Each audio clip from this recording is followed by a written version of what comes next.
Is the carnivore diet healthy? That's a good question and an important one. I don't think anyone should blindly follow a diet or anything else for that matter just because someone else says you should do it. So let's dive into this topic a little and hopefully it'll help you to decide if the carnivore diet would be a healthy choice for you. Don't let me tell you what to do. Hi, I'm Jen. I'm a doctor of physical therapy and I've experienced radical healing on a carnivore diet. I can help you to achieve abundant health through diet too.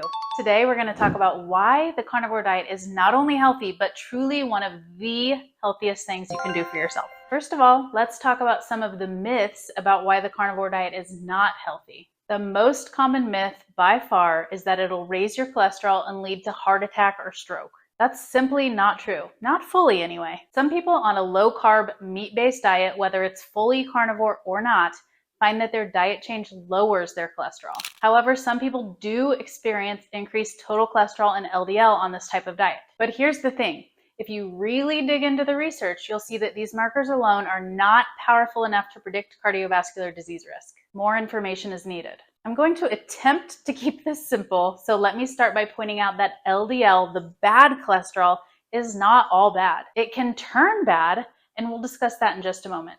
You see, what really matters when it comes to LDL cholesterol is what type of particles it's made up of. LDL can be mostly made up of large, buoyant particles that are not a risk to your health, or they can turn into small, dense particles that can lead to atherosclerotic plaques in your arteries. Want to know how LDL particles turn into these yucky, small, dense particles? They get damaged when they come into contact with glucose. That's how. So whether your LDL is high or low, if it's made of the fluffy, non-threatening, large buoyant particles, then you're all good. But again, whether it's high or low, if it's made of small, dense particles, then you should be concerned and doing what you can to improve it. You can have your blood work specifically examined to detect the size of these particles if you like, or you can do some predictive math by looking at your HDL and your triglycerides. If your triglycerides are low, to be conservative, we're going to say less than 45 milligrams per deciliter, and your HDL is high, again, to be conservative, we're going to say greater than 60 milligrams per deciliter,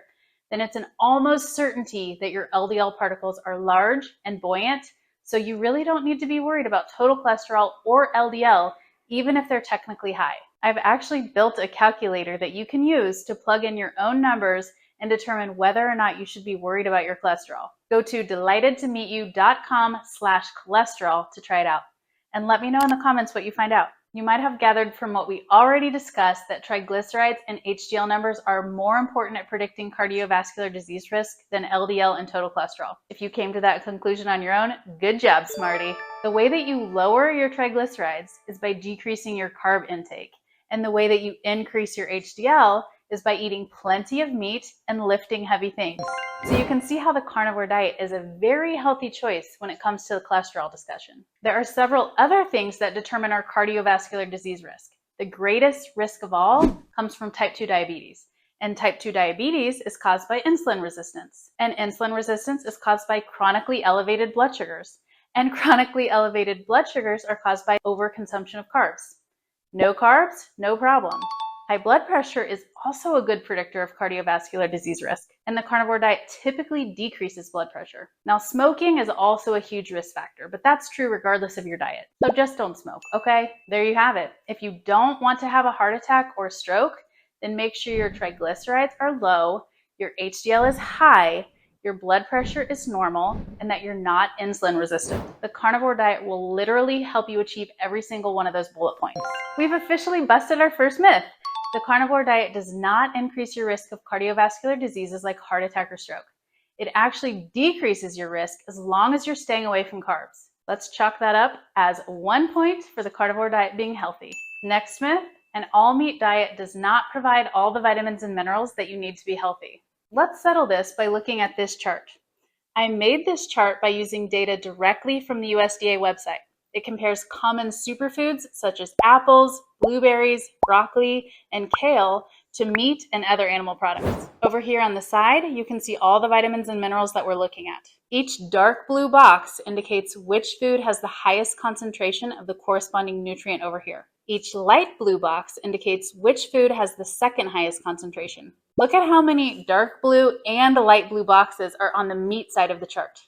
I knew that meat was good for you, but I had no idea just how good until I took the time to make this chart. I'll admit, there are a couple of exceptions. One of those is vitamin C. However, listen up, this is important. Vitamin C and glucose compete for transportation within your body. So if you're not eating carbs, you don't need near as much vitamin C. That explains why you basically never hear of a carnivore with scurvy. The other thing missing from meat is fiber. We've been told for decades that fiber is necessary for good health, but I'm afraid we've been deceived. Fiber is necessary to bulk up your stools and stimulate bowel movements if you're not eating enough fat. So back in the 70s, when the government told us to decrease our fat intake, they also told us to eat more fiber so we didn't all become completely constipated. But as long as you're eating enough fat, then fiber is basically unnecessary. In fact, fiber can be very harmful. Just ask my patients who come into the hospital with diverticulitis. In summary, meat is the most nutrient-dense food on the planet, and the nutrients are more bioavailable in meat than they are from plant sources, which means that your body actually utilizes more of the nutrients rather than using them as binding agents to detoxify the body from the harmful compounds or anti-nutrients that come from plants. And for the record, if you want to download this nutrient density chart, see the caption to find out how. So there you go. Myth number 2 is busted as well. A meat-based diet is full of all the vitamins and minerals that you need. That sounds pretty healthy to me. There are many other myths about the carnivore diet. In fact, I'm feeling very inspired now to make a full video combating myths about the carnivore diet. But let's save that for another day. Today, I simply want to put your mind at ease that the carnivore diet is a healthy choice. It does not increase your cardiovascular disease risk. It's very nutrient dense, and it's healthy for so many more reasons. It helps you build muscle and bone density, especially if you combine it with exercise. It treats a whole host of disorders that are caused by insulin resistance. It improves the levels of your sex hormones due to all the healthy fat content. It reverses disordered eating issues because it's so satisfying and nourishing. It can help you gain or lose weight depending on your specific needs. It is extremely good at reversing digestive and autoimmune issues, which I believe are mostly diet related. And it simply optimizes human health and function. Don't just take my word for it. Look for the tens of thousands of others who are living proof of what this diet can do. Speaking of, if you've been carnivore for a while, please leave a comment stating what this way of eating has done for you. That way all the carni-curious people out there can hear it straight from you. The more healing stories, the better. If you're new here and you have questions, put those in the comments too. Between me and all the other carnivore veterans on here, we may be able to offer some insight and some hope. Thank you so much for watching this entire video. If you're still here, you are my people, and that makes me so happy. If you haven't already, I'd love for you to like and subscribe. That's how you can help this video to reach more people, and that means more lives will change. So thank you so much for helping me to change lives. I'm so grateful for you.